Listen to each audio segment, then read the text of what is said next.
En direct de Stamford Bridge les amis, bonjour à tous. Après le 11 incroyable de Newcastle pour la saison prochaine, aujourd'hui on s'attaque à un autre 11 de Premier League. On s'attaque au 11 de Frank Lampard, au 11 de Chelsea. Frank Lampard a la chance maintenant d'avoir un effectif assez incroyable qui va lui permettre de jouer dans plusieurs dispositifs tactiques et surtout d'avoir quasiment deux équipes titulaires. Aujourd'hui, je vous propose un seul dispositif, un 4-2-3-1 plutôt classique. Alors évidemment dans mes choix il y aura des sacrifiés, mais Frank Lampard, à l'instar de beaucoup d'entraîneurs modernes, change énormément de système tactique et surtout fait un turnover assez important. Donc finalement le 11 que je vais vous proposer ne sera que un 11 parmi tant d'autres. Prenez un petit café ou un petit thé, asseyez-vous tranquillement et c'est parti pour le 11 de Chelsea.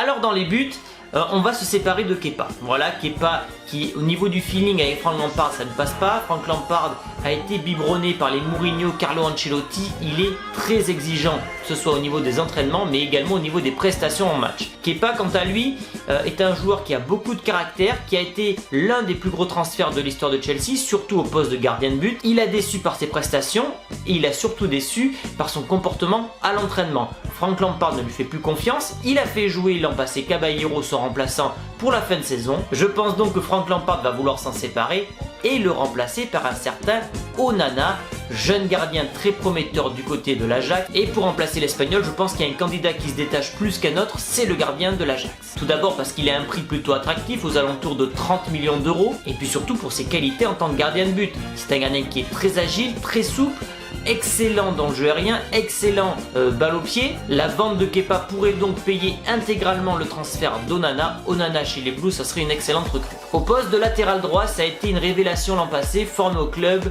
Reece James. C'est un petit buffle, si on devait le résumer, très puissant, inépuisable côté droit, très bonne qualité de centre, très bon tireur de coups de pied arrêtés également. Il est l'avenir de Chelsea au poste de latéral droit. Reece James, c'est une évidence. On s'attaque désormais à la défense centrale. Alors là, il y a le choix, il y a Christensen, il y a Zouma, il y a Rudiger et enfin, il y a Tomori. J'ai donc choisi les deux derniers. J'ai choisi Tomori, qui est la montagne de Chelsea l'an passé, un homme de confiance de Frank Lampard, lui aussi est formé au club. C'est pour ça que Chelsea, je trouve, a une longueur d'avance sur certains autres clubs anglais, parce que Chelsea a un centre de formation qui est tout simplement excellent. Donc Tomori titulaire, et à côté de lui j'ai préféré mettre Rudiger que les deux autres. Zouma, je le trouve trop irrégulier, et puis depuis sa grave blessure il n'a pas récupéré son meilleur niveau. Et Christensen, je ne sais jamais quoi penser de ce défenseur. J'ai l'impression que c'est un joueur plutôt calme, on ne peut jamais compter sur lui sur une saison entière. Donc j'ai choisi de mettre Rudiger à côté de Tomori, même si Rudiger, je ne pense pas que ça soit l'avenir de Chelsea, mais vu que Chelsea a énormément de dépenses à faire dans plusieurs autres postes, ils vont préférer garder les 4 que je vous ai cités. Et enfin pour terminer cette défense des Blues, Chilwell de Leicester. Donc voilà, c'est un peu le défenseur gauche à la mode en Premier League. Il est seulement âgé de 23 ans. Pareil, un peu à l'instar de Reece James, c'est un très bon centreur, assez inépuisable. Vu son âge, ça paraît normal. Technique. Le problème c'est que Leicester est assez gourmand sur le transfert, il demande 40 voire 50 millions d'euros. Est-ce que Chelsea va pouvoir se le payer? Ça c'est une autre question, mais en tout cas Chilwell à Chelsea ça serait une excellente recrue. Donc pour faire le bilan de cette défense, on aurait donc Onana dans les cages. Voilà, ça serait le gardien de Chelsea pendant on va dire la prochaine décennie. Ensuite Reece James, Tomori, Rudiger, Chilwell, donc une défense toujours jeune malgré Rudiger qui arrive sur la trentaine, mais les autres joueurs ont moins de 25 ans donc ça peut durer dans le temps. Alors vu le dispositif que j'ai choisi en début de vidéo, donc le 4-2-3-1, je n'ai pas de Regista dans ce modèle là. Jorginho, je préfère donc le mettre sur le banc, c'est un joueur que j'aime beaucoup mais voilà qui est bon dans un certain schéma tactique. Le schéma tactique que je propose là ne lui convient pas et je préfère mettre un joueur box to box qui sera capable de faire les efforts défensifs, c'est bien évidemment N'Golo Kanté. Alors Kanté, ça a été une saison en demi-teinte l'an passé, il a connu quand même pas mal de blessures pour la première fois de sa carrière, il avait enchaîné énormément de matchs, C'est pour ça que je fais confiance à Frank Lampard qui fera un turnover au milieu de terrain pour éviter justement ce genre de blessure. Mais Kanté à son meilleur niveau est un titulaire indiscutable de Frank Lampard. Donc je mets N'Golo Kanté en box-to-box. À côté de lui, un joueur que j'aime énormément, dont je n'ai pas compris le départ du Real Madrid, c'est bien sûr Kovacic. C'est un joueur qui a la capacité de casser des lignes par sa vitesse, par sa technique, qui est pour moi assez complet, que ce soit physiquement ou techniquement. C'est l'un des hommes forts, voire l'un des chouchous de Frank Lampard. Donc meneur de jeu en retrait, je mets Marco Kovacic. Et milieu offensif, numéro 10, Mount. Pareil, c'est peut-être le chouchou de Frank Lampard véritablement. Il avait fait venir à Derby County, il avait fait une excellente saison. Dès son retour à Chelsea, Frank Lampard lui a fait confiance et l'a mis titulaire. Il n'a pas déçu. Mount est un joueur très intelligent qui sait toujours très bien se placer entre les lignes, qui s'inspire beaucoup de son entraîneur, ancien idole du club, Frank Lampard. Statistique intéressante l'an passé, même s'il peut encore s'améliorer, mais il est encore tout jeune. Mason Mount va être un homme fort de Chelsea cette année, ça c'est une certitude.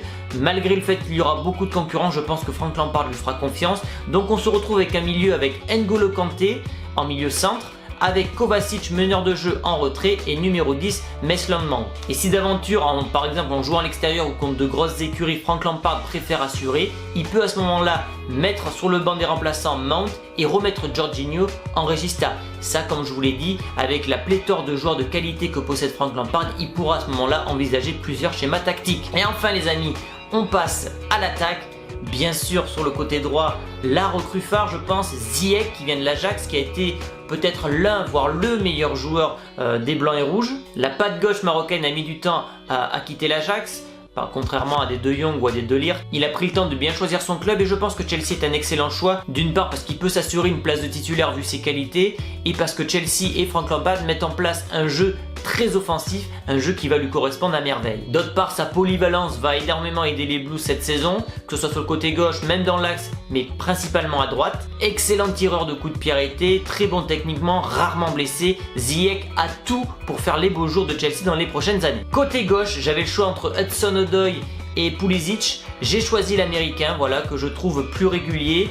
Ça a été l'un de mes joueurs préférés l'an passé de côté de Chelsea. Alors oui, il doit encore s'adapter à la première ligue, mais son passage à Dortmund a été une énorme réussite. Je trouve qu'il a une vivacité, une capacité de percussion très intéressante. Hudson-Odoi revient d'une très grave blessure. Je pense qu'il faudra encore quelques temps pour revenir au top niveau. La concurrence sera rude, comme je le dis, à Chelsea à tous les postes, et je dis bien à tous les postes. Lampard aura le choix, tous les postes seront doublés et bien évidemment ça sera le meilleur qui sera titulaire, mais je pense que Pulisic a quand même une petite longueur d'avance sur Hudson-Odoi. Et en attaque, j'ai bien évidemment le choix entre Tammy Abraham, la révélation de Chelsea l'an passé, avec plus d'une quinzaine de buts en première ligue après avoir terminé meilleur buteur de Championship l'année d'avant, et Timo Werner, la probable future recrue des Blues. Alors même si Leipzig dit que la clause n'a pas été levée, tout porte à croire qu'il portera les couleurs de Chelsea l'an prochain. Les deux joueurs ont deux profils totalement différents, mais je pense que la palette de Timo Werner est quand même plus complète que celle d'Abraham, déjà plus d'expérience, et en termes de statistiques, il est quand même dans le top 3 des meilleurs buteurs européens, donc largement devant l'anglais. Avec cet effectif de qualité et surtout en quantité, Chelsea pourra jouer sur plusieurs tableaux l'an prochain. Lampard est un entraîneur ambitieux, il visera des titres. Je pense quand même que Chelsea a une longueur de retard encore en termes de qualité